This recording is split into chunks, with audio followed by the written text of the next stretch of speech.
we're going to call the meeting to order, and we're going to move down to approval of the agenda. We do have some changes to the agenda. I'm going to read them off. Added as an emergency item so that qualifying students can receive speech services prior to the February 7th FTE count. That's on the consent agenda. 8.21, tag-on bid, purchase over $25,000, Cobb Pediatric Speech Services. 8.22, tag-on bid, purchase over $25,000, Salient Healthcare Incorporated. And then we also have construction program owners representatives business. Program number 6, task order number 1, GMP for roofing project at Niceville High School, 500 building and gymnasium, has been revised to program number 6, task order number 1, GMP for the roofing project at Niceville High School, 500 building, gymnasium, and the kitchen dining behind the gymnasium. And also, board members, you should have got some updates to the out-of-field report. So with that being said, I need a motion to approve. So moved. In a second. All those, any discussion? All those in favor? Okay, that passes 5-0. So at this time, we're going to move down to recognitions. And 3.1 is recognition of Tom Latenzer. I know, and I went over there and asked him too, and I still messed it up. Sorry. Music teacher at Shalimar Elementary School, selected as the local VFW Post 7674 Teacher of the Year and nominated by the District VFW for the Smart Mayor National Citizenship Education Teacher Award. And Mr. Chambers, it's all yours.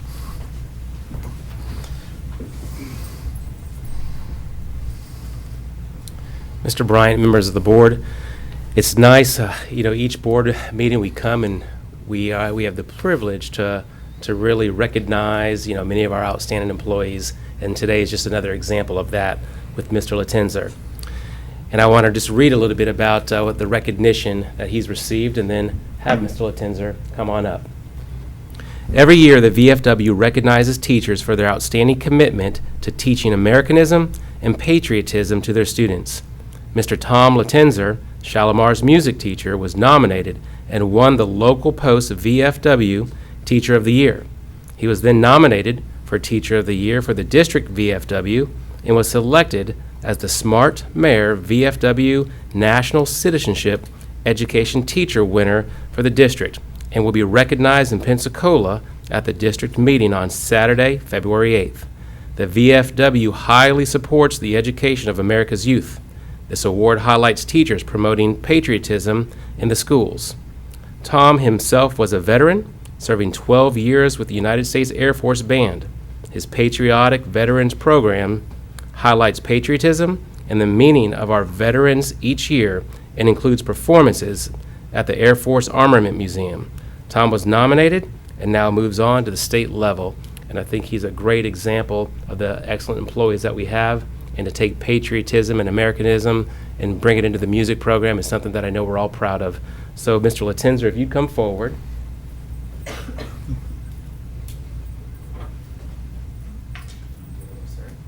Congratulations. And then we also have a plaque on behalf of myself and the school board, and it says that we extend our warmest congratulations and highest esteem to Mr. Tom Latenzer on winning the VFW Post 7674 Teacher of the Year and District Smart Mayor VFW National Citizenship Education Teacher of the Year. So that's 2 distinctions. All right? So congratulations.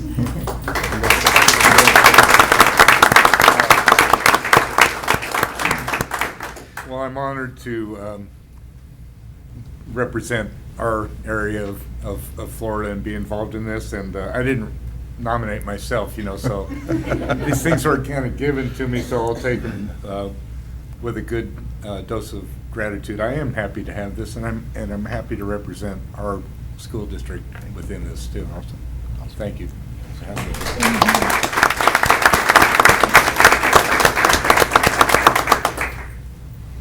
You may also have some words to say. Oh, I don't have no words for this man.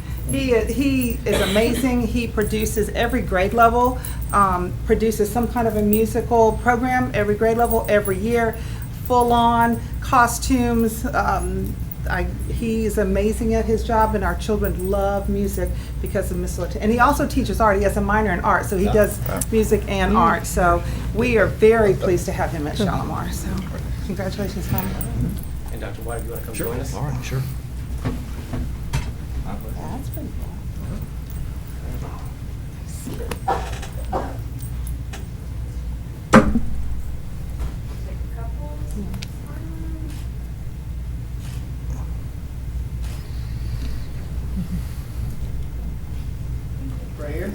Oh, right now? You gotta do it for Dr. Hill. Congratulations again. Thank you.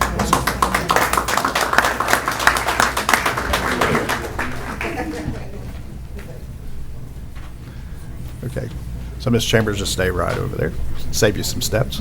So we're now down to number 4, visitors, we have none, and 5, administrative personnel appointments.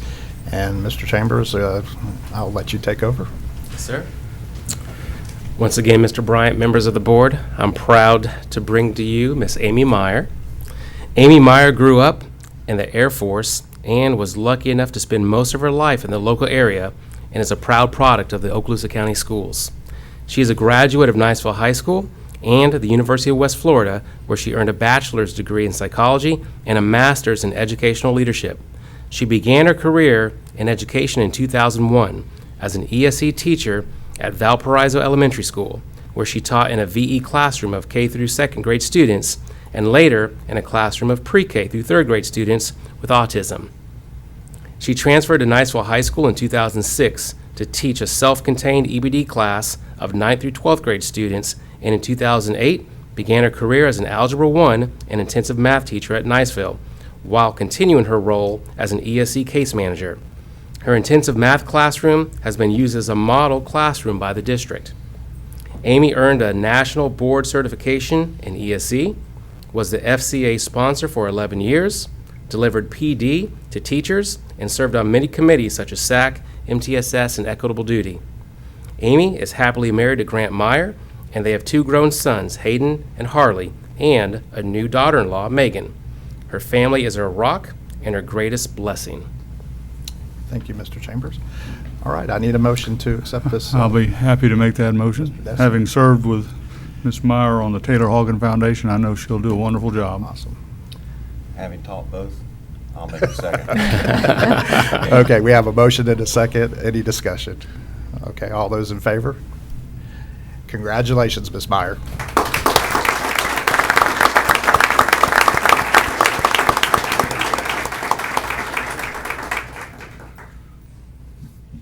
Superintendent Chambers, your incredible team of assistant superintendents and board members, thank you for your vote of confidence in me. I appreciate the opportunity to take on this new role. I am excited for it. I promise to work hard and I won't let you down. You can't do this job without an incredible support system at home. You guys, thank you. I love you. You're the best. My Niceville family, I'm going to miss you guys dearly. Thank you for everything, but especially just your friendships. I cherish all of you. And Mr. Donazo and the team at Destin, I know you have an incredible school, an amazing group of teachers. I cannot wait to get to know you guys and get to know the kids and their families. And I am just super pumped to be a Dolphin, so thank you. You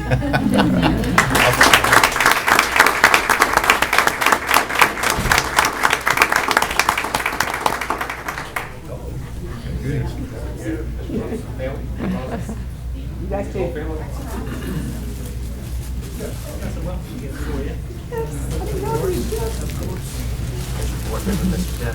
Hey, Mr. Dexter, how you doing? Yeah, look at you. I've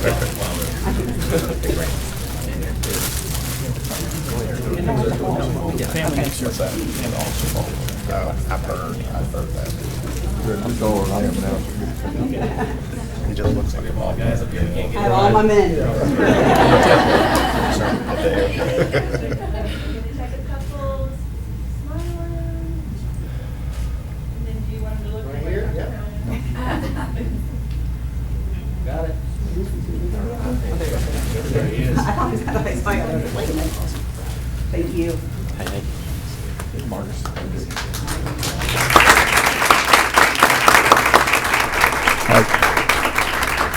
As customary, when we do have promotions or recognitions, we're going to adjourn for just 1 minute because I know we don't have a ton of people in here tonight that will be leaving, so we're adjourned.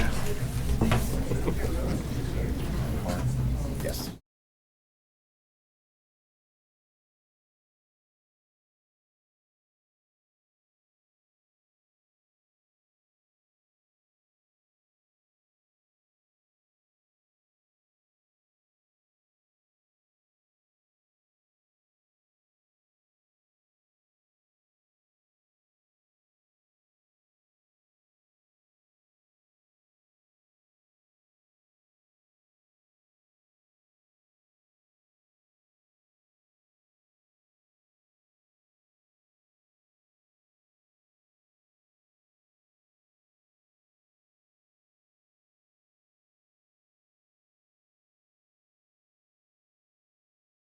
And now we're going to move down to item 6, and that's public comment.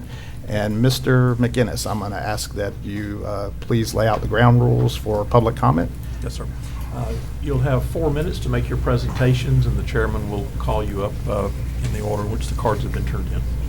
Okay. And also, in that time frame, Mr. McGinnis is the official or timekeeper, so he will let you know when there is approximately 15 seconds left in your 4 minutes. So we go in the way the cards were received. So at this time, Terrence Shoemaker, if you would please come, sir. Please state your name and your address, and you'll have 4 minutes. Thank you. My name is Terrence Shoemaker, 31 Ruby Circle, Mary Esther, Florida. After a review of public information materials by dozens of volunteers, the nonprofit Citizens Alliance, Florida Citizens Alliance, is asking in a letter to state prosecutors to launch a criminal investigation of obscene pornography that has invaded the public school system.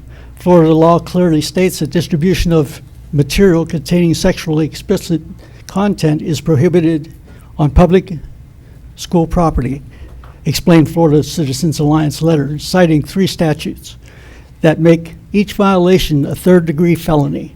6 years of working with the Florida Citizens Alliance in Okaloosa County has allowed me to experience 2 good instructional material bills passed through Florida legislature. However, Okaloosa County School District's response did not match the spirit and intent of the law, which is the will of the people.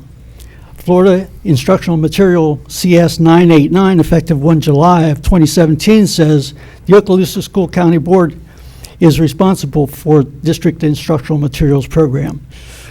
Completed Okaloosa County School District Public Records Request PR 377 submitted to November 20th, 19 indicates there are 119 copies of the 40 most egregious and pornographic-laden titles in Okaloosa County school libraries. These books had been reviewed by dozens of Florida volunteers. You, the Okaloosa County Board, are responsible if you know the pornographic material exists. Now that you know, the titles must be removed. I believe the board didn't know the pornographic books were in the Okaloosa school libraries because you were told by Mr. Chambers at the 26th February 2018 Okaloosa County School Board meeting public comment portion. Board members Mr. Dewey Destin asked Marcus Chambers if the Okaloosa County School District was following and keeping up with Florida statutes. His question was based on my request for an instructional material policy manual change. His answer was, Mrs. Flanagan does a phenomenal job keeping up with the Florida statutes. In response to the same question, Okaloosa County School Council was also misleading. You, the board, trusted, but I probably would have trusted him too if I hadn't known better. After all, we expect the highest level of trust from our school leadership. I knew it wasn't so. All I needed to do was look at the date of the legislation and match it up with the dates of the effective of the following Okaloosa County School District Instructional Material Policy Manual changes. I have been following Senate Bills 2014 Since 2014, Senate Bill 864 for anticipated substantial instructional material statute changes 4 months after 1 July effective date of 2014, I met with Superintendent Jackson to deliver the letter asking her when we could expect Okaloosa County School District IM policy manual changes. The best answer I could coax from her was the wheels of government move slow. There are many places in the statutes identifying the school board as being the responsible body, IM being one, instructional materials. How does the board do this job if they can't trust their staff? Due to the felony nature of the obscenity charges, each count for compliance to, for each count for compliance to the Florida statutes. Mr. Shoemaker, if you would, please go ahead and. Yes. We're at 4 minutes. I have a couple of suggestions. Okay. You can, if you like, you could submit that to the superintendent. Yes, I have a package for Okay. each board member. You can It hand- you can includes hand- a scanned disc with the video of the board meeting in question. All right, thank you, Mr. Shoemaker. Okay. Okay, so we're going to move on to our next speaker, and I'm apologizing ahead of time if I butcher your name, but Miss Linda, I'll let you come up and say it if you would, please. Well, it's a light load tonight, so. My name is Linda Schlageter, and I live at 124 Miracle Strip Parkway, Southwest in Fort Walton Beach. My question is just for a clarification to know what is the rules about enrolling a child in our school system who comes in with a mother who's not a citizen, doesn't hold a green card, doesn't have a work visa, but comes in maybe once or twice a year on a 3-month visa, tourist visa, and if school is in session, she enrolls her child in our school. And I just wanted to know, what is the policy about someone like her being able to do that? Can I ask you, before you continue on, have you reached out to the superintendent or any of his staffs about these questions here? No. Would it be appropriate for me to pass this over to the superintendent and he Sure. can call you? I just want to know what your protocol is. Yes, ma'am. And because, we don't actually see what's coming before us when we have this particular item on the agenda, I think in your case, if you would allow me to pass this over to the superintendent and for him and his staff to be able to look at your questions and be able to call you or Sure. Tomorrow or Perfect. Within 24 hours, Yeah. 48 hours of meeting, would that be appropriate? That'd be fine. And if Okay. I have any time left, I would like to ask a second question. Okay. We seem to have a real shortage of school bus drivers for Fort Walton area. And I've been told that a 16-year-old kid can go get a job at Burger King and make more money than our bus drivers are being paid. I find that kind of crazy, that we're putting the lives of our most precious commodity we have, our children and grandchildren, in the hands of people who are being so underpaid, and you have such a hard time keeping those positions filled. And I remember when the Florida lottery was being proposed, the whole point of that was to bring additional money and funding to our school system. So my question would be, why is this happening? Why can't we pay these people a decent wage to be able to have better, well, not maybe better, they all have to be qualified, but at least more positions filled? I know some of these people who are paid for one job end up driving buses because they don't have anybody. So what's the deal? And also, buses that are old keep breaking down.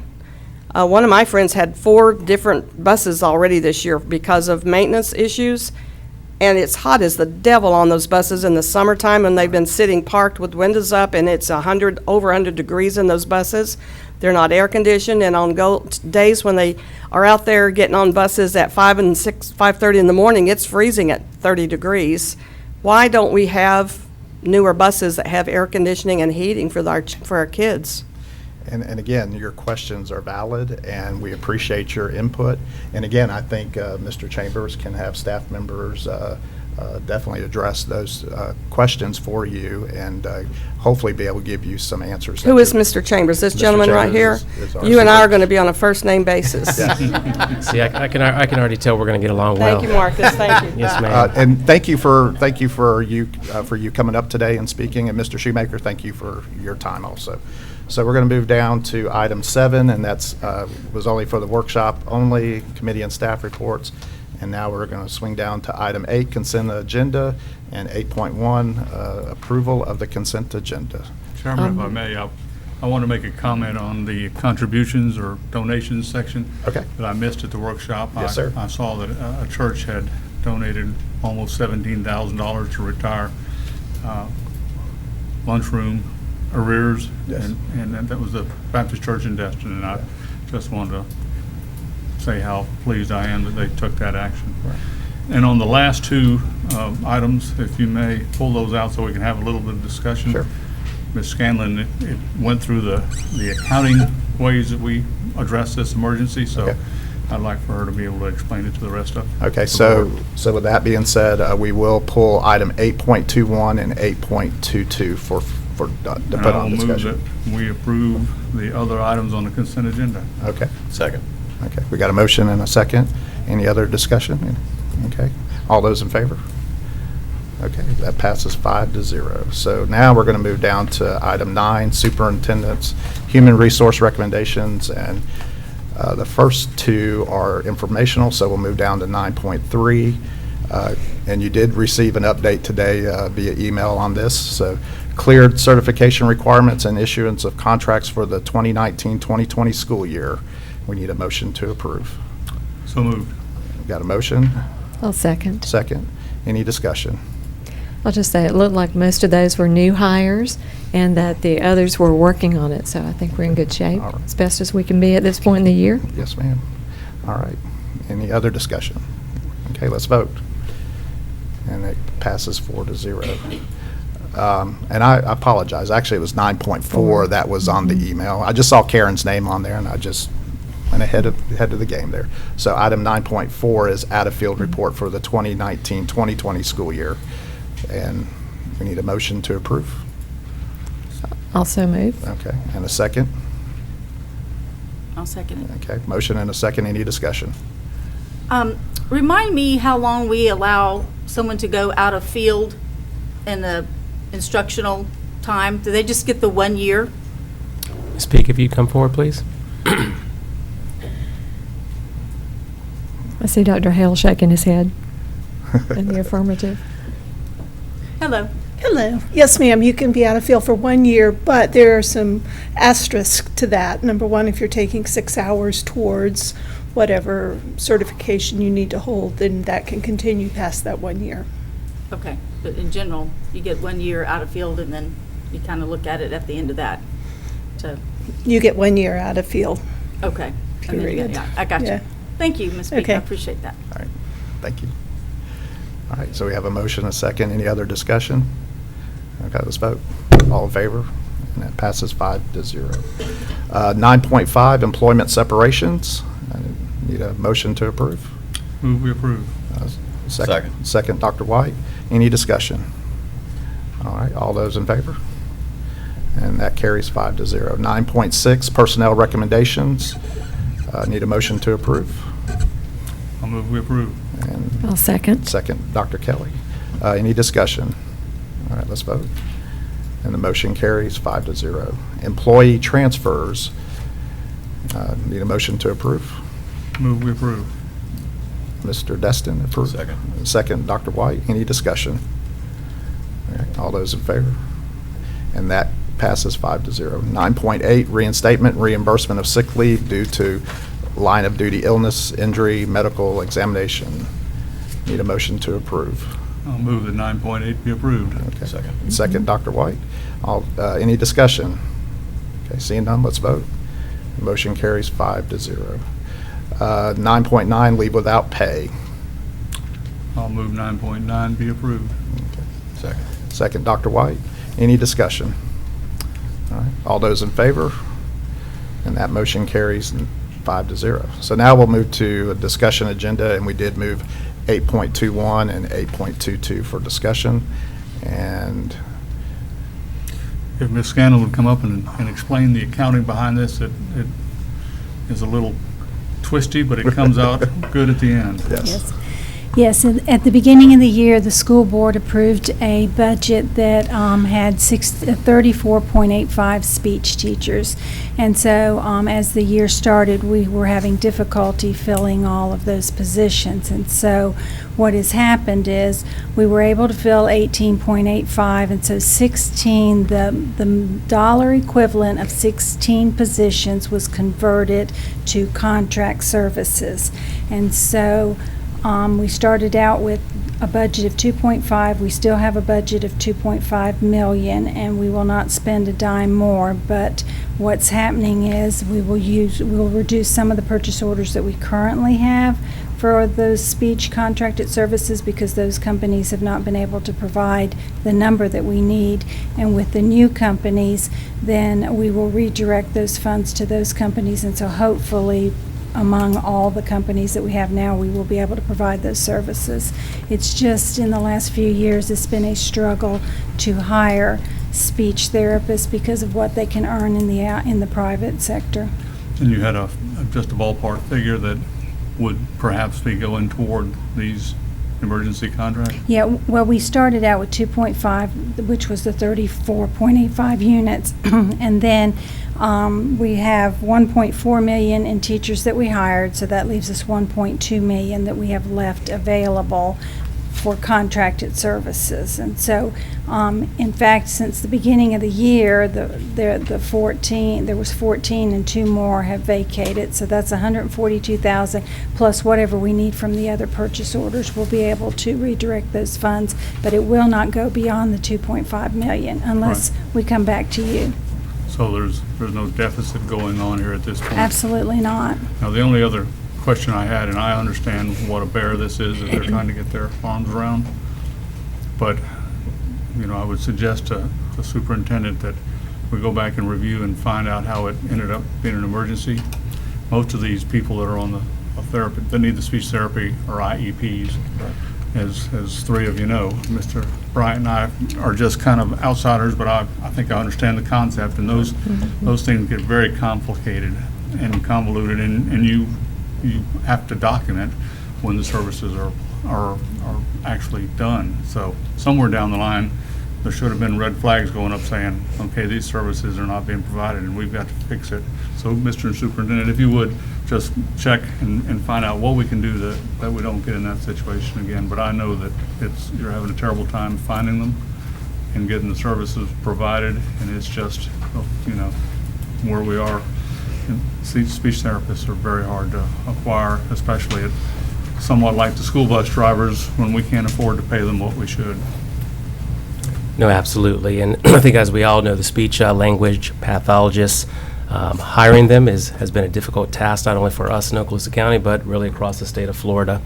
And the contracted services is something that we have utilized to fill the gap. And part of the difficulty has basically fallen in, you get the contracted services, they start, but then they don't necessarily show up. When they don't show up, now you have to go back out and do contracted services again. What we've also now started the process with is computer software that other districts also use because of the difficulty in finding these positions. So even within the computer software, there's only so many students that the computer software, because there's an actual person on the other end, will actually service as well. So we are not only looking at fixing the lack of services this year, but also looking to remedy this for the future. So we are going to have to look at, when you look at speech and language pathologists and what they make in the private sector versus what they make here with us, there's a huge disparity. So we will look at what we've done with some of those other hard-to-fill areas to hopefully incentivize those individuals to continue to stay with us in Okaloosa County. But it is something that we're on. And Dr. Doxey, if you'd come forward just for a second, if you would. and if you would fill in the gap anywhere that I may have missed in terms of why this came so late. Yes, Mr. Jessen, I can answer the question too about why it was added on to an emergency item. What happens is we are able to do tag-on bids with 2 other districts, our neighboring districts, and so even though we're approved to do a tag-on bid with them whenever we're going to need to spend over $25,000 on those services, we have to bring that before the board. And so oftentimes in our office, we're calling multiple contracted companies each week to say, do you have anyone for us? Do you have anyone for us? And then it could just be months, and then all of a sudden they found someone through their contracted company that is willing and wanting to come work in Okaloosa County. So that happened with Soliant and Cobb Pediatrics. They contacted us and said, we have someone who's willing to work in Okaloosa County, but we're not able to hire them or interview them until we bring it before the board. And sometimes, unfortunately, we'll find someone, and it might take a few weeks to get it to the board and get it on the board agenda and get it approved, and then those people are no longer available anymore. So that's actually happened with Cobb Pediatrics. That's on the list. They had someone over a week ago, and that person has already found employment somewhere else. So it's a sad process, if you will, and that sometimes it's delayed when we have to bring it and, come back and forth each time. Well, I'm sure you're struggling and trying to come up with some ways that we can catch it before it becomes an emergency. I don't know how long it's been that we've not been able to provide services. And I guess if we looked at the IEPs, we could figure that part out. So if you'll review it and just keep it tight, and I know it's a tough job, and I don't envy you being in the position of trying to hire people that are not there to hire. And we are keeping tabs on our compensatory services that we owe students for their speech and language services, and coming up with a plan for allocating additional days once we do hire people to be at the schools to make those times up. And then we will we just have a meeting even today with our SLPs to talk about ideas, outside the box ideas for catching students up on their services as we're getting people onboarded. So. We need to start a scholarship fund to send kids to school for speech pathology. Really? Yeah, That's not a bad idea. Exactly. It I just would have be a question. It would be a great idea, but I do want to reiterate that this is not something that has snuck up upon us. This is something that we've talked about from the moment that Dr. Doxey took this position. So it's something that she monitors as well. Once again, with the contracted services, once you get them, and then they may stay for X number of days and then they leave. Yep. So it's a constant process with the contracted services to get them to not only take the position but then stay with us. How many of our contracted service SLPs, whether it was a couple weeks ago or a month ago, just stopped? We were down to where we had 4 empty spots in the district, and then over the span of 3 weeks, we went up to 10 empty spots in the district. So just to give you an idea, and the majority of those are all contracted SLPs, and they are able to find work in the private sector with smaller caseloads. And so Mr. Chambers and Ms. Lightmorn and I are having discussions of, are there any financial incentives that we can get to bring people over to be district employees, tend to stay longer and be more invested in our school district. So we're talking about and discussing ways that we can even incentivize. And also I met with this SLPs, like I said, today, and we talked about what programs did you come from? Do you have any other ideas? So we wrote down lots of ideas of trying to get into recruiting fairs this spring as graduates are coming, upon their graduation time, to get in front of their recruiting fairs. We also talked about being able, for students who are working on their master's program, they can work as an SLPA, which is an assistant, and come and work under. So we're just brainstorming lots of different ideas right now. Well, those probably are going to be the final solution, because you can't get people to work if you can't pay them. And as Dr. White observed at the workshop, this is mandated. And so we have to do That was my it. question, is where do we stand in compliance then with state rules at this point? Well, again, we have each school that has had a gap in service for students. We have a spreadsheet that we're keeping to make sure that we understand what the compensatory hours that are owed to those students. And as we've been having a little bit more luck over the past 2 weeks in filling some positions, both through a district employee that came on board and some additional contractors, we're allocating the resources to the school, like additional days to continue to catch them up. So I feel like we have a handle on what we're doing.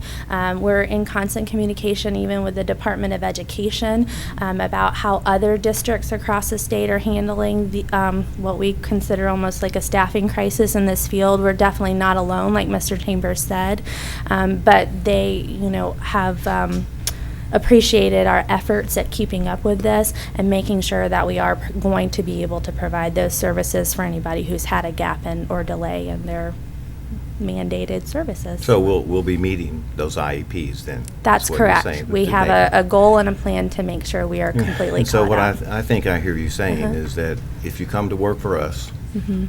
we'll pay you less and we'll give you more students. Unfortunately, that is the situation that our SLPs are running into. I get it. Works every time, doesn't it? So I have one more question, just ma'am. help me understand.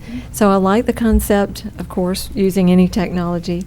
So having the teacher at a distance on that program, is there a physical teacher then with them in the classroom that supports that when those students are on that computer Yeah, program? and we've been working right now with our IT department as well as Mr. Mitchell to get the computer aspects of that or the technology aspects of that ready to go.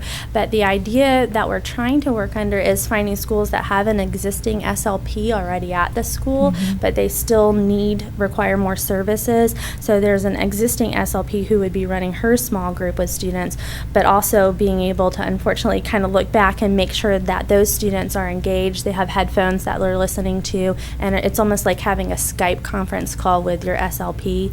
We're trying to focus more of our efforts in the middle and high school for that, but there will be some, Some responsible adult physically in the room with correct. them, okay.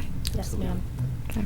Well, Chairman, I'd be happy to make the motion to approve 8.21 as we are moving forward and we're hopefully going to fix it. All right. Thank you, Ms. Doctor. Okay, so we have a motion by Mr. Destin to approve item 8.21. Do I have a second? I'll second. Second by Ms. Ivanchek. Any further discussion? Okay, hearing none, let's vote. All in favor? 5-0. And I will make the motion to approve 8.22 also. Okay. Mr. Destin makes a motion. Second. Dr. White seconds. Any other discussion? Hearing none, let's vote in favor. That motion carries 5-0. Okay, so now we're going to swing all the way down to number 11, construction program, and Mr. Destin, you're 11.1.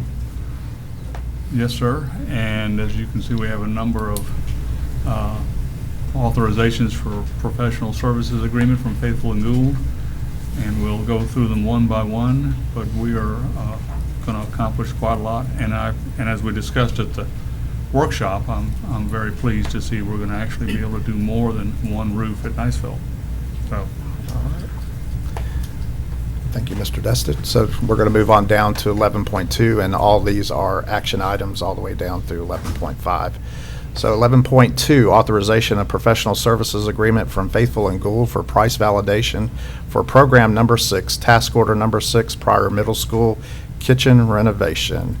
Do I have a motion to? Move approve? Dr. White? and I I'll will second. second, and this is one that is going to be very nice and long overdue. Okay. And Mr. Destin will get the second. All right, any other discussion? All right, let's vote. And motion carries 5-0. 11.3, authorization for professional services agreement from Faithful and Gould for price validation for program number 6, task order number 7, Longwood Elementary, corridor construction and site fencing. Move it. I'll second. Okay, we got a motion and a second. Any discussion? Yeah, remind me, that corridor construction, is that external? I believe it's internal. Okay. so Dr. it's- Smith, yeah. would you like to answer that? So that when it says when the It's internal, the 2 internal hallways that go down, they have the partial wall. okay, Those will be extended to the ceiling and doors, okay, so, added. yeah, so you're creating those? creating those. Okay, great, thank you. And I think something for the public to know, that Longwood is our only school that still has open, has open That's classes. right. That means they're, you know, That's four right, and yeah. four in one Yeah. corridor there. Gotcha. So, okay, so we have a motion and a second, and any other discussion? Okay, seeing none, let's vote. Motion carries 5-0. 11.4, authorization of professional services agreement from Faithful and Gould for price validation for program number 6, task order number 4, Baker School kitchen renovation. I need a motion to approve. I'll move it. Ms. Evancheck? I'll second. Second, Dr. Kelly. Any discussion? I just wanted to point out Baker is my school. I was talking with the principal there, and one of the reasons for this is the growth in in that area in Baker. And he was, you know, they're trying to look at different things, but they have to do this because if not, they're going to have to go to so many lunch waves that you're going to have to start lunch so early. So that's another thing to be looking at, is the expansion in our Northern County schools and the enrollment. So I'm glad to see that they're working on this to, the kitchen, they can expand where kids sit, but they couldn't get the food out fast enough because they didn't have the facility, because when they built it, it was for lower enrollment. So these are the kinds of things I want the public to know we're doing to try and work with these schools where we're seeing growth. And I think this is a very smart thing to do. Not only is it a smart thing to do, it's more complex than it looks like sitting here. Yeah, that's All what that he new told me. equipment requires new power, which means we had to go back and do a power demand study, and so that's going to be part of this also. And it's really an extensive renovation. It's Which gonna be I very want to nice. slide in there, it speaks to the age of our infrastructure. We're going to have a beautiful kitchen. So I got that in, but that's going to be nice, yes, thank you. All right. So any other discussion on this? Thank you, Ms. Evancheck. Yes. All right, seeing none, let's vote. Motion carries 5-0. 11.5, program number 6, task order number 1, GMP for the roofing project at Niceville High School 500 building gymnasium, kitchen and dining behind the gymnasium. And I need a motion to approve. Oh, so move. Dr. Kelly, a second. I'll second it. Ms. Evancheck, any discussion? Hearing none, let's vote. Motion carries 5-0. I'm already down to 12, so we have nothing under 12. Mr. Attorney, your business. One item, Mr. Chairman, as I mentioned Thursday in the workshop, we had an item 8.31 on the December 9th meeting agenda. It was an approval of a autism spectrum disorder endorsement plan, and we need to revise that approval to have the dates of approval being for 2019 through 2024. Okay. So you need a motion for Yes, that? sir, please. Okay. Also move. Dr. Kelly makes a motion. I'll second it. Second, Ms. Evancheck. Any discussion? Hearing none, let's vote. Carries 5-0. That's all I have, Mr. Chairman. Okay, thank you. Mr. Chambers, your business. All right, I appreciate it. So first of all, I just have a couple quick statements, and then I'd like two of our staff to come up and give just a little bit of information. I'll explain that in a second. First of all, many of you were at the All-County Honors Band program this past Saturday. It was absolutely incredible. When you think about the level of talent that we have in our middle school and our high school students, it's absolutely amazing. I say all the time, you close your eyes and you listen, you would never think that you're listening to middle school students or high school students. So just absolutely amazing. And to our band directors at the middle school and high school level, what they do with those students from start to finish is just absolutely amazing. And then lastly, on that sentiment, I think you know, and Dr. Kelly knows, being a band mom, the parents and the grandparents who take part in those programs, the level of support that they give, just absolutely amazing. So just wanted to mention that. Mr. Chambers, could I jump in there and Please. say, there is no sound on the planet like that of a new oboe player struggling to learn the scales. An oboe that's not played well sounds like a goose dying. I think Mr. Mitchell had one that was a tuba player, if I'm not mistaken, so. Absolutely. Add a little levity there. There we go. Also, as you know, this past Thursday, we had the Teacher of the Year banquet, and absolutely fantastic event as well. Just congratulations to Miss LaMonica at Fort Walton Beach High School, as well as all the Teachers of the Year. Just once again, a fantastic event. Many sponsors make that happen, so we appreciate that.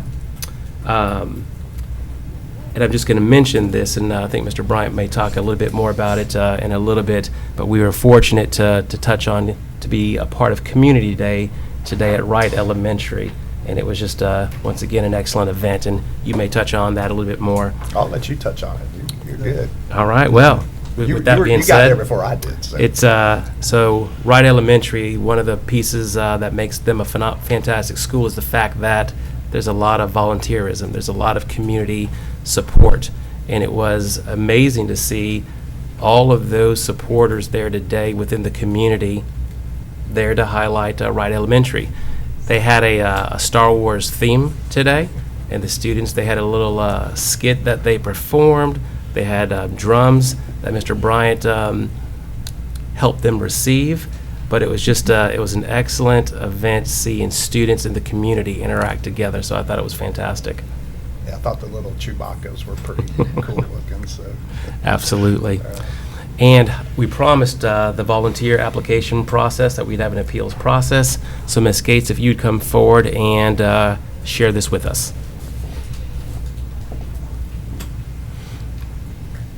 To make sure you have a hard copy, I know that I've sent it to you in email. I just want to say first, before we start talking about this, is how important our volunteers and mentors are and how much we depend on them. I know I could have never done my job at Choctaw High School without them, so I do want to take the time to say we have thousands of them. And again, appreciate what they do each and every day for our parents and our students and our principals.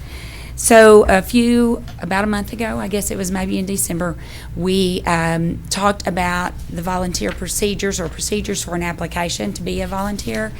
And what we looked at that and realized there was has never been a formal appeals process in place. So Mr. Chambers asked that we would look at that I would look at that and make that happen here in January. I do want to thank Dr. Hell and his team and for the help, and Mr. McInnes and Debbie Titus sitting back there it was truly a team effort so that we made sure that we covered everything that we wanted to cover. Again, like I said, we've always had a process, a procedure for a person to fill out an application form to become a volunteer or mentor. But we did have something missing, and that was the appeals process.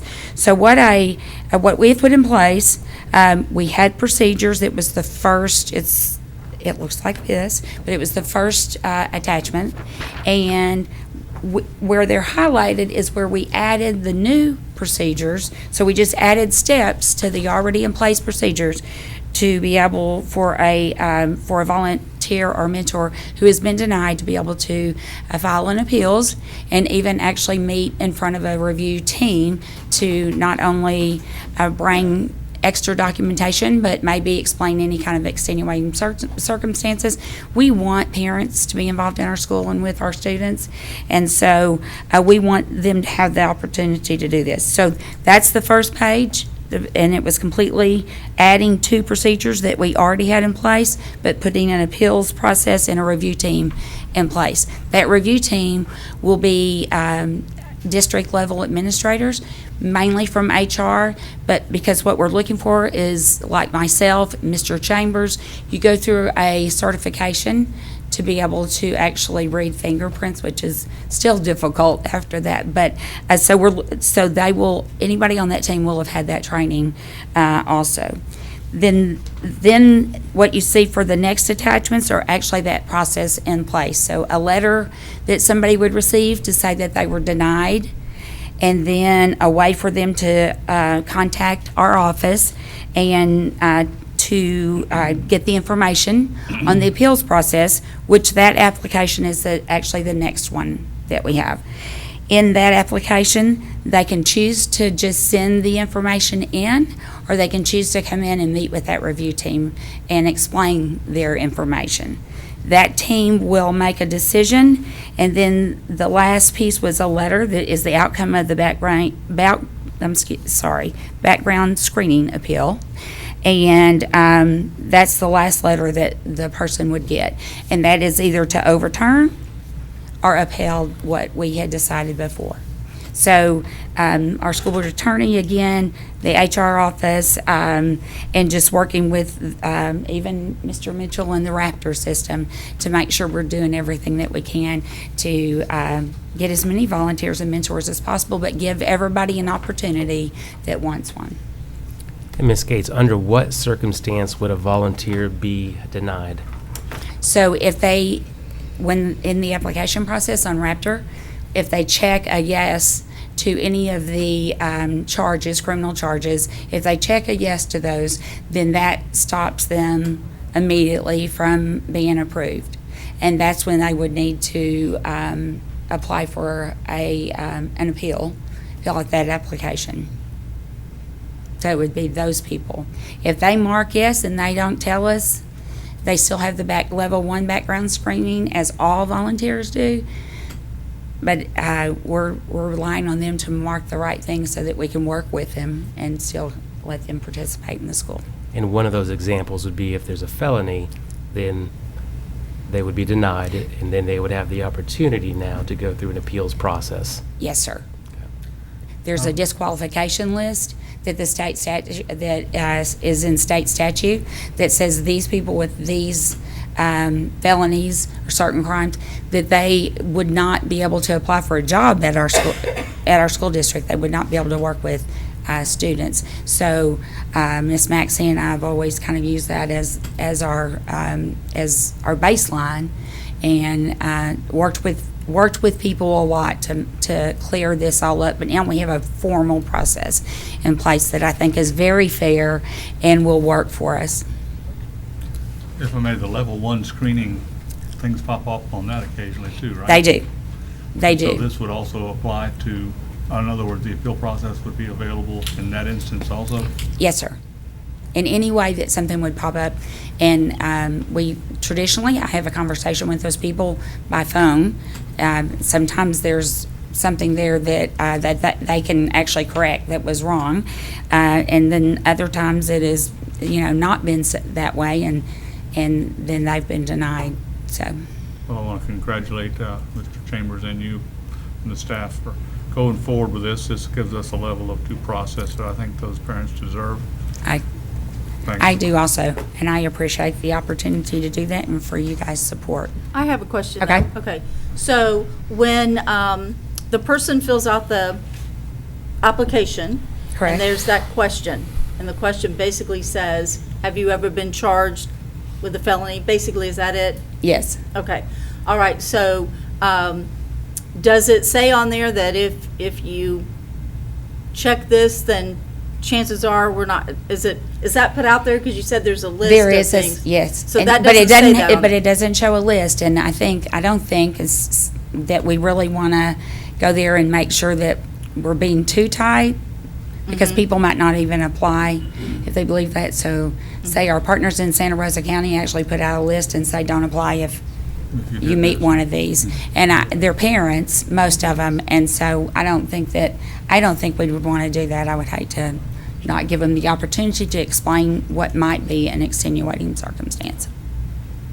So if they check it, then you basically deny it, and then they can Correct. appeal it, and then you look at the situation. Yes, ma'am. And see if that situation merits any kind of, acceptance of them. Absolutely. And again, that'll be a trained type of team instead of just one person Right. coming back and looking at it. And the other thing is, when it comes to on volunteer, like a parent going to the classroom, okay? So would that stop a parent that, say, has a felony from going to that classroom at any time? When they go as a parent, they use their ID to swipe. Right. Like anybody else, and they are certainly, if that goes through and that's fine, then they would be able to go to the classroom for a classroom party or watch a Christmas Like program. have lunch or And something like that? I make sure I'm very clear with that when we do have situations. So they're not totally banned from being on a campus? Not unless there's No, some sort of and just to restraining be order. real specific, because I want to make sure that we give you very accurate information. So, Mr. Mitchell, if you'd come forward, and when a parent comes into the Raptor system and they swipe that card, in essence, what happens? It's essentially a background check. When they do that, the first thing the Raptor system does is go against the Lunsford rules. So it checks for anything that would be an immediate, you can't enter this school. If the license clears, they're good to go. Okay, so, good. All right, good. That's good. Clear? Okay, Absolutely. all right.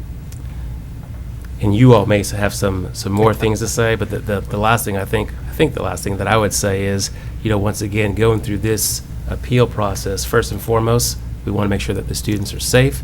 And secondly, we want to make sure that we definitely afford our volunteers the ability to come into our schools and work with their kids or work with our students. But we want to make sure that we're doing so in such a way where our students and our schools are safe.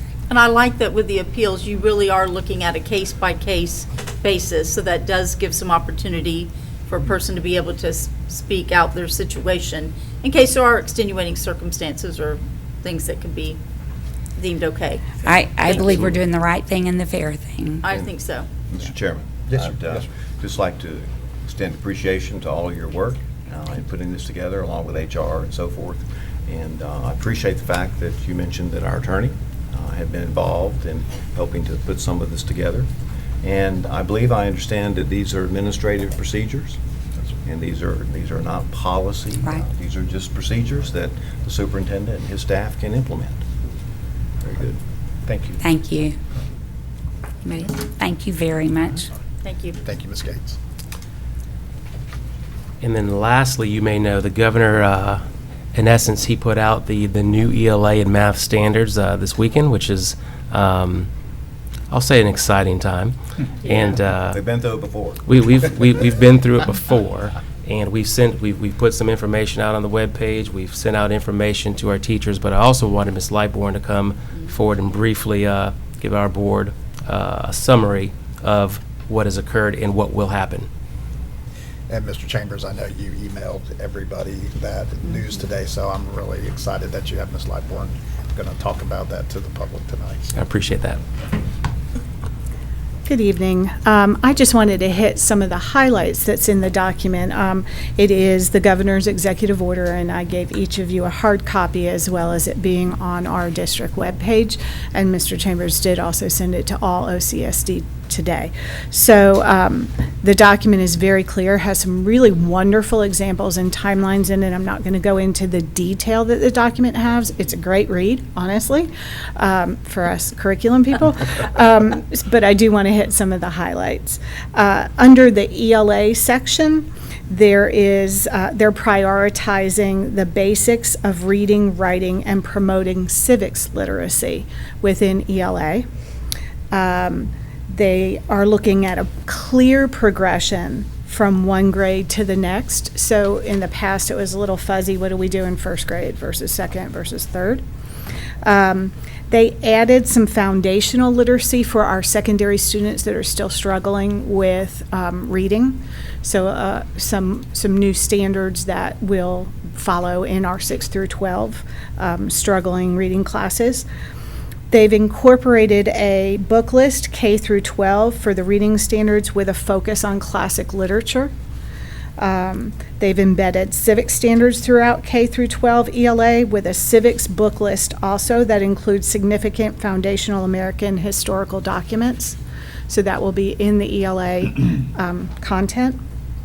They've added cursive writing back to 3rd and 4th grade. Yay. Integrated, and they will integrate, DOE will integrate professional development for the new standards as well as we will. Also, the grade 3 ELA assessment will be 100% focused on reading. So, like a little more detail on that when we get that from DOE, I'll bring that back to you guys. But what we're thinking is it may not focus too much on grammar and things like that, but more of the reading standards in 3rd grade. On the math side, one of their exact terminology is removed confusing math. So I think that's very I've seen clear. those YouTube videos. Yes. Teachers will love that. So elevated a focus on memorizing math facts, so students are not penalized for using the strategy that works best for them. Focus on foundational computational skills in early grade levels. And they are moving some topics from certain grade levels, such as long division was in 6th grade, now moving that to 5th grade. So that's a pretty big change. The assessment changes were, I think, some of the big changes that I think everybody would be interested in. They're phasing out the 9th grade ELA FSA assessment. They'll phase out the geometry EOC assessment. The last time we will administer both of those assessments will be 2021, 2022. However, they will provide 11th grade students an opportunity to take either the SAT or ACT at no cost, starting 2020-21. By 2022, 2023, that's a tongue-tied thing. Students will be required to take the ACT, SAT to graduate, but a passing score will not be necessary at that time. SAT, ACT will, however, be included in the school accountability system at that time. So that's 2022, 2023. So some pretty big changes on the assessment side. Students will still take the Algebra 1 EOC in high school and also the 10th grade ELA assessment. In 2020, 2021, we will require all high school students to take the Florida Civics Literacy Test in 12th grade, which is new. We do have a Civics EOC in 7th grade, but this will be new for high school. Passing will not be a graduation requirement, but taking it will be. It's a 100-question test, and it will include the questions on the citizenship exam, which I think is interesting. A passing score, however, on it will give a student post-secondary college credit, which was in new legislation in 2017 that students would have to take a civics course in college. So if they take it in high school and pass the assessment there, that will give them that post-secondary credit. So that's a bonus for our students. We'll streamline all math and science assessment, science in 5th grade, to 1 day. So currently all of our math assessments are 2 days and our 5th grade science is 2 days. They'll go down to 1 day. They're reducing the number of questions in all of the assessments. And then they're also reading the total word, reducing the total word count in the ELA passages as well. So those are some of the highlights. There's a lot more detail in the packet. So, and if you guys have any questions, I'll be glad to answer. You can call me or you could ask now. All right, Sheila. Yes, ma'am. Go ahead and give me a virtual high five as a former classroom teacher. This is probably some of the best I've seen in a long time that makes sense for assessing our students, that really works with the real world. And I know that the classroom teachers are going to be happy to see this. We're getting some of that testing out of there, and some interesting things going with that SAT, ACT. I mean, we saw that coming, and that's not necessarily a bad thing because most of them are going to take it anyway. So that checks off that box in a lot of ways. I'd just be curious to see how our legislators would do on that civic literacy test. Yeah. And that citizenship and how we'd all do on that. But this is, I think, very good news for the classroom, and glad to see it. And we should have a copy of the actual standards. They're saying possibly by the end of this week.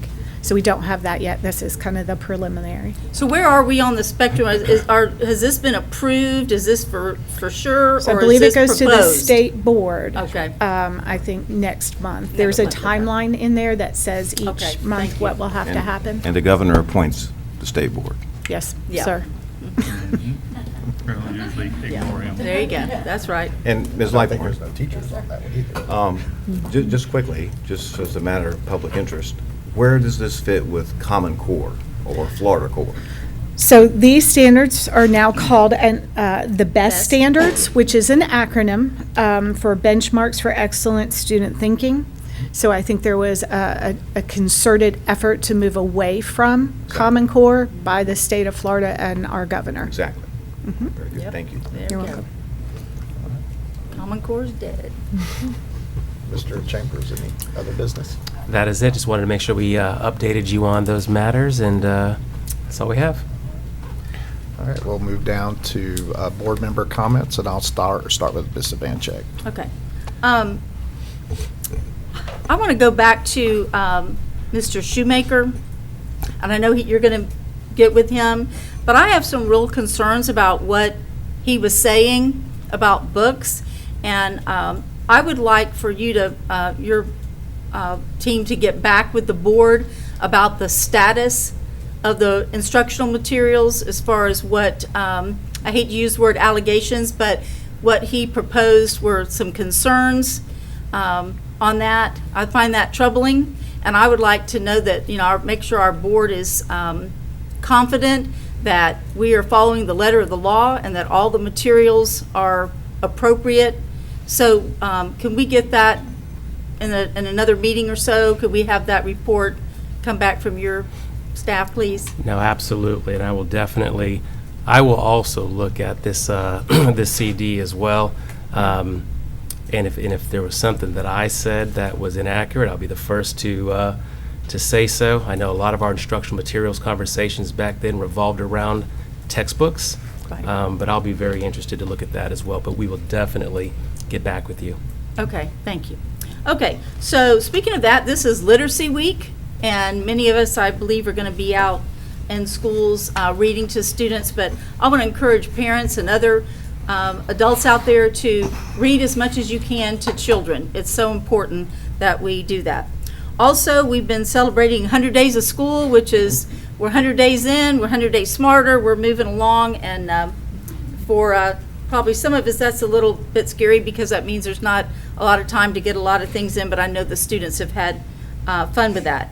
I'm fortunate to be the board representative for our educational support individuals, and we're going to be recognizing them at a breakfast February 7th. So we've done the teachers, and now it's time to honor those who keep everybody going every day, from the secretary to bookkeeper, bus driver, and all that. So I'm looking forward to being able to announce the Person of the Year, Support Person of the Year, when we get back in February. So thank you. Okay, thank you, Ms. Vancheck. Dr. Kelly. Okay, so just to add a couple more sentences to the whole book list and idea thing that I brought up at Thursday's workshop. I know that I just want everybody to understand there is a very delicate balance between intellectual freedom and censorship, which we don't want to step into, but we do have guiding principles for collection development and selection processes for library media centers, and I know that we have staff that will be on top of that as I ask you to do Thursday, so have every confidence that you'll look into that. But then moving on, I did just want to reiterate that many of us will be reading this week in schools, and some schools, I just want to give a shout out, are so creative in that I know parents, if you get newsletters, you may want to pop into those too. I know some are having pajama read alouds and some are themed, so they're just very exciting.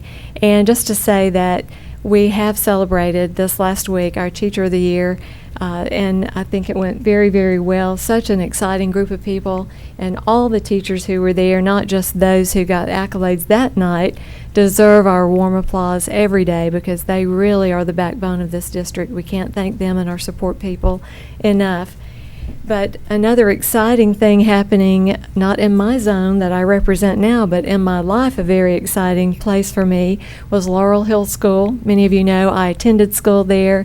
My first teaching position was there. I taught for 7 years there early in my career, and then I went back a few decades later as their principal. So one of my former coaches and teachers is being honored tomorrow night. Coach Grover Hicks taught algebra when I was in school there and led us to not just to state but to a state victory when I was in high school in basketball. I won't name that year, but so I'm very honored to announce and invite people to go out to Laurel Hill tomorrow night, and I've forgotten the time, Mr. Bryant, do you know the time? 7 o'clock. 7 p.m. As the gym floor, new gym floor is dedicated to Mr. Grover Hicks's honor. So that's all I have. All right, thank you. Dr. White. Thank you, Mr. Bryant. Well, I'd just like to say that I appreciated the comments about the difficulties that we're facing in terms of acquiring bus drivers. You might have seen Absolutely. that our transportation director has empty buses stationed around the county at various schools with signs on them saying, hiring bus drivers. And so I know that they're working hard on that, but I think your comments are exactly right. As in the case of speech pathologists, the salary schedule is probably not sufficient for bus drivers either. Also, regarding Mr. Schumacher's remarks and our discussion on Thursday, I would just say that what I'm gratified about is that long ago, this school board put in place a school board policy for materials that folks may find objectionable. And I would just hope that individuals that have an issue or a concern regarding any of our instructional materials, whether they be library materials or classroom materials or even textbooks, that they avail themselves of that policy and bring forth their concerns so that we can address them and attend to them as that policy, when it was created, envisioned. But I appreciate the fact that Mr. Schumacher and his group, the Florida Citizens Alliance, any individual that's interested can go to their website, and it's very robust, very extensive, and there's quite a bit of information there. And Mr. Schumacher's correct. There was a request, I guess, for school districts all around the state, not just Okaloosa, school districts all over the state of Florida. And the textbooks or books or media materials that they found objectionable are located in all of those other school districts too. And I see Mr. Schumacher nodding his head saying, yes, that's correct. It's not just Okaloosa. They're all over the state. And I just wanted to point that out. And might I add to that, that our district does have, or did have, a pretty robust review committee and a process and a form that concerned citizens may fill out. The process starts with that form that's to be filled out, and then it is looked at the school level, and then if it's not settled there, it goes to the district level. And so we have a pretty thorough and well thought out process through which people may make their desires known. And they've done that before. Many We've times, had, been part of many that those many, committees many formed. times. That's all. All Thank right, you, Mr. Thank you, Dr. White. Mr. Destin. And I'll just have a comment along that, on that issue, Mr. McGinnis, since you are our only employee, I expect you to be involved in the review of this issue for us. Yes, sir. To keep us on the straight and narrow.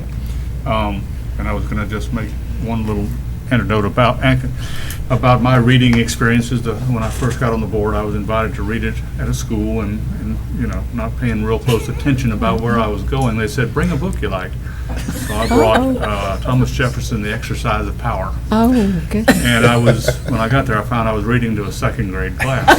And so I got up with my book, and the teacher had sense enough to come over and give me a new book. And one little third grade girl came up to me and said, well, what was that one? And so I read the title. She said, well, that must be a third grade book. Oh, that's priceless. They are very Priceless. entertaining. For sure. For sure. Anything That's else? all I have. All right, thank you, Mr. Destin. And I just have one comment, and I would just like to echo the remarks regarding the Teacher of the Year banquet. As you know, I was the representative for the school board this go-round again to be on that board, and I will tell you, it was an exciting for us to be able to, one, go through all the applications, which we did. We went through 22 applications, and then to narrow it down to 3, and then to go and visit those teachers in their schools was really exciting. And I can tell you that I agree. We had to narrow it down to 1. There has to be 1, but we have so many awesome teachers in our school district that all of them could be deserving of Teacher of the Year somewhere in their career. So, Jordan, I just want to thank you and your team for all that y'all did to put everything together, and to the team that I was with, how much I enjoyed it, and it was an exciting time. And to Miss LaMonica, I know she's going to represent Okaloosa County very well. So with that being said, we're going to move down to item 16, and this is a public comment. And Mr. McGinnis, would you please explain the rules to item 16.1? Yes, in this section, the speaker has 2 minutes to make any presentation they may want to make. Okay. So with that being said, is there anybody out in the audience that would like to speak before the school board? Okay. Seeing nobody, I would just, Rita, Steve, Sheila, Lee, Gordon? Can I say something? Yes. You can, make sure you come up to the, okay, so, you have 2 minutes, and please state your name and your address for the record, Sure. please. My name's Edward Perillo. I live at 119 Mooney Road, Forum Beach. Thank you. I can tell you, the board, that there's still IEPs being violated daily within the school district. See, Longwood hasn't, from what I've learned, hasn't had a speech teacher all last year, half of this, so far this year. They're, I don't know, told about Head Start. Y'all contract to the Head Start. They're not getting speech. I know my son's IEP has been violated by, he is supposed to be out of school in the mainstream just up till 2 weeks ago, when I found out that he wasn't going in the mainstream is when they started doing it, because the teacher decided he doesn't need to go in mainstream. Well, that violates his IEP. Miss Willis Doxey is not correct when she Okay, says, Mr. Perillo, please do not. okay, the lady Please that- direct them to me. Sure. Somebody that was up here earlier is not correct about the state, because ESE from the state is not happy with this district, because I speak to them constantly, and I'm in constant contact with them. IEPs are being violated, say speech is not being serviced. It should be noted on the IEPs. It's not being noted for the last 2 or 3 years. So therefore, the school district still gets the money from the state, but yet they're not providing these services. So that's, in my eyes, fraud. Social workers are supposed to speak to a whole class, but then they bill individually for each person that's on Medicare or Medicaid. Okay, thank you, Mr. Perillo. Well, I have a question for Mr. Perillo. So you said that in your case, your child wasn't receiving all of those services. Sure. Yes, sir. And I'm curious, how did you learn about that? I mean, just learn it. Did your child tell you, and you looked at the IEP, or? His language barrier is different. Okay. Mr. All White. right. And when you found that out, did you go to the school, or I how did. Okay. And how did that work out? Did they try to fix it, or what happened? They tried to, towards the end of the last school year. Yes, sir. Kenwood lost the speech teacher Yes, for sir. 2 months or Okay. whatever. Right, and they talked about that. And I spoke about it and raised my concern. Right. Probably because of my situation or my son's situation. I'm not trying to speak about none of understand. that. Right, I understand. By no means. Right. He got his services, Okay. but no other child got their services. I see. And he could speak probably better at this time, All right. better than most of those kids. All right. So I'm not here to stick up for my son. I understand. He is my son, but I'm here to stick up for all the kids. Well, Because kids with more of a delay than him needed it more than my son at that point. Right. Well, I appreciate the fact that you went to the school when you found this out, and that you worked with the school, and I would hope that other parents would do the same Well, thing. the parents don't know. That's the Yeah, problem. and that's why I There's asked probably you. 95% of the parents Right. don't know their kids are not getting their And services. that's why I asked you, how did you find out? And so, because I remember when I was a principal, if I had children that maybe weren't receiving services, I appreciated when parents would let me know. And sometimes they did, and it sounds like you did exactly the same thing. And I guess I heard our employees say that they had some kind of remediation schedule to try to make those situations as best we can correct when those employees don't show up for whatever reasons. There's months at a time that they're not Right. showing up, or a year. Oh, yeah. Like Longwood, they haven't been there all last year and this year so far. Well, and that would be something I And would hope nothing's that the noted. superintendent would report back to us about the length of that. But just because I find out something, because I've been here a couple of years of my life and was a resource officer. I remember.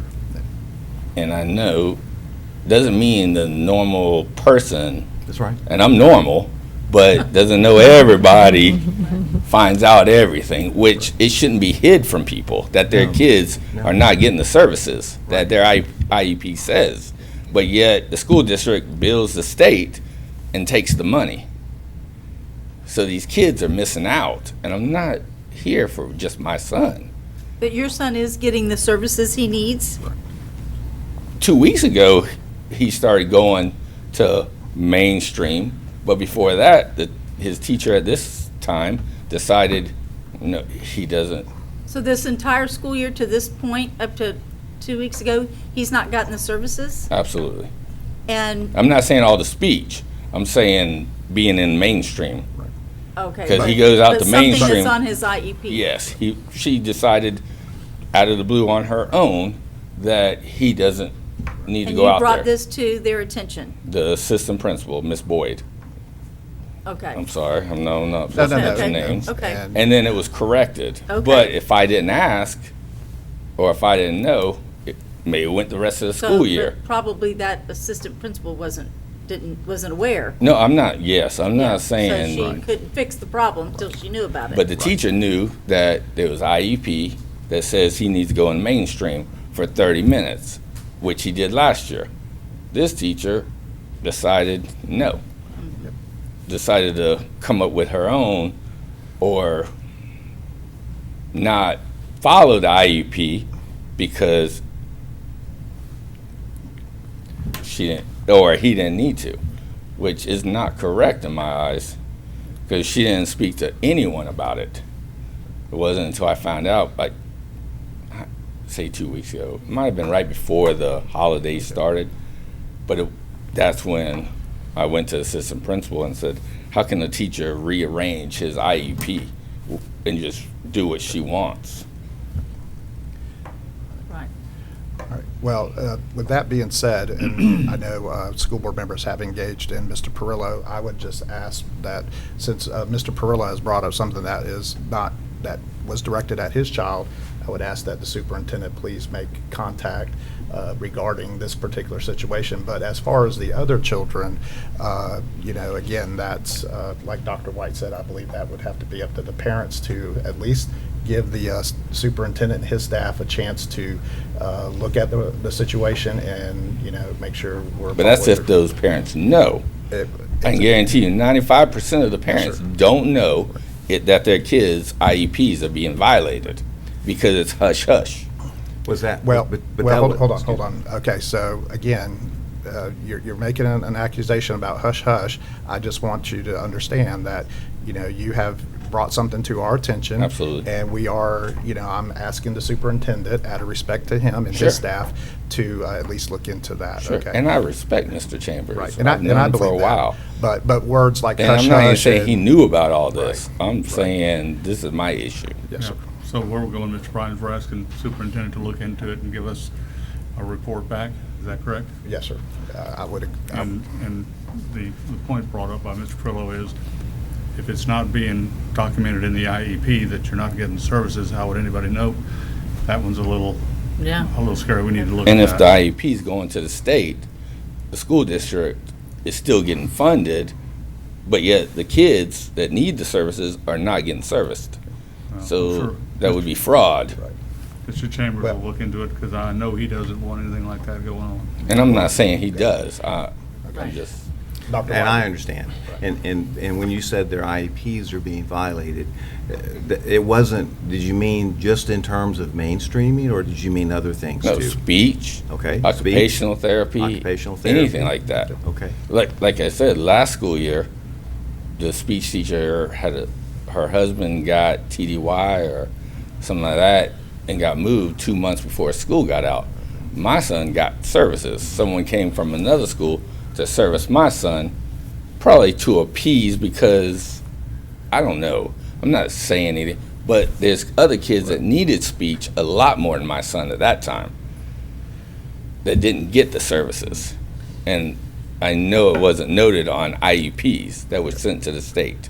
But again, your child has been getting the services, correct? At that time. Yes, sir. But not Yes, sir. recently, like the mainstream. And again, you know, the questions being brought up about other children not getting their services. And, you know, as much as I, as the chairman, appreciate you bringing that to our attention, I would like to give Mr. Chambers and his Absolutely. staff I a agree. chance to be able to Sure. answer some of those questions or concerns. I'm not going to say accusations, because I believe they're concerns in your eyes. Sure. And so, Mr. Chambers, I would ask that, you know, from my direction, that you look into that for us. Absolutely, and I would like to say, I think one of the things that is nice in meetings like this is that we do have public comment, and I do appreciate, Mr. Perillo, so you bringing this situation forward. I would say, as you know, last year around this time, that I, along with your support, asked the Department of Education to come in and look at exactly what we're doing for ESC and have a comprehensive review of what we're doing. And that took place. We also have the Department of Education that's going to come back here shortly and look at what we're doing with ESC. As it pertains to ESC, Mr. Perillo knows, and I think you all know, it's vast and wide in terms of the many areas of that particular program. We have looked at the CBS units. We have looked at the EBD units. We have looked at the resource units. We have looked at the teacher training. We have looked at the resources that we've put into the ESE program. We have transparently gone out to the parents and asked them, hey, share with us exactly your thoughts, your concerns as it pertains to ESE. We've created an ESE parent advisory group. What I've shared with each and every parent that calls still today, especially as it pertains to speech and language, because that is an area that we have to get better in. And the fact of the matter is, we can't hire those individuals. But what I share with each and every parent is, we're not perfect when it comes to ESE. We're not exactly where we need to be, and it's going to be a little bit of a journey to get there. But I absolutely do appreciate Mr. Perillo. The thing that I can say to this board with confidence is there's a lot of hard work that's going into this program, but I also get that if a student's not getting services, all that hard work really doesn't matter, because kids need those services. But as it pertains specifically to the speech language pathologists, we are working diligently to the point of also getting software to be able to help those students. But I do appreciate those sentiments. And go ahead, To Dr. tag on to that, have we been able to fill the parent liaison position that I know we approved? So that is being interviewed Okay, for. good, good. Right. Thank you. Okay. Any other comments, board members? Okay. Thank you, Ms. Perillo. If you would, please make sure to fill out a blue card. And we do, like Mr. Chambers said, we do appreciate all public comment. And with that being said, if there's nothing else to discuss, we're adjourned. Good job. Thank you. Thank you.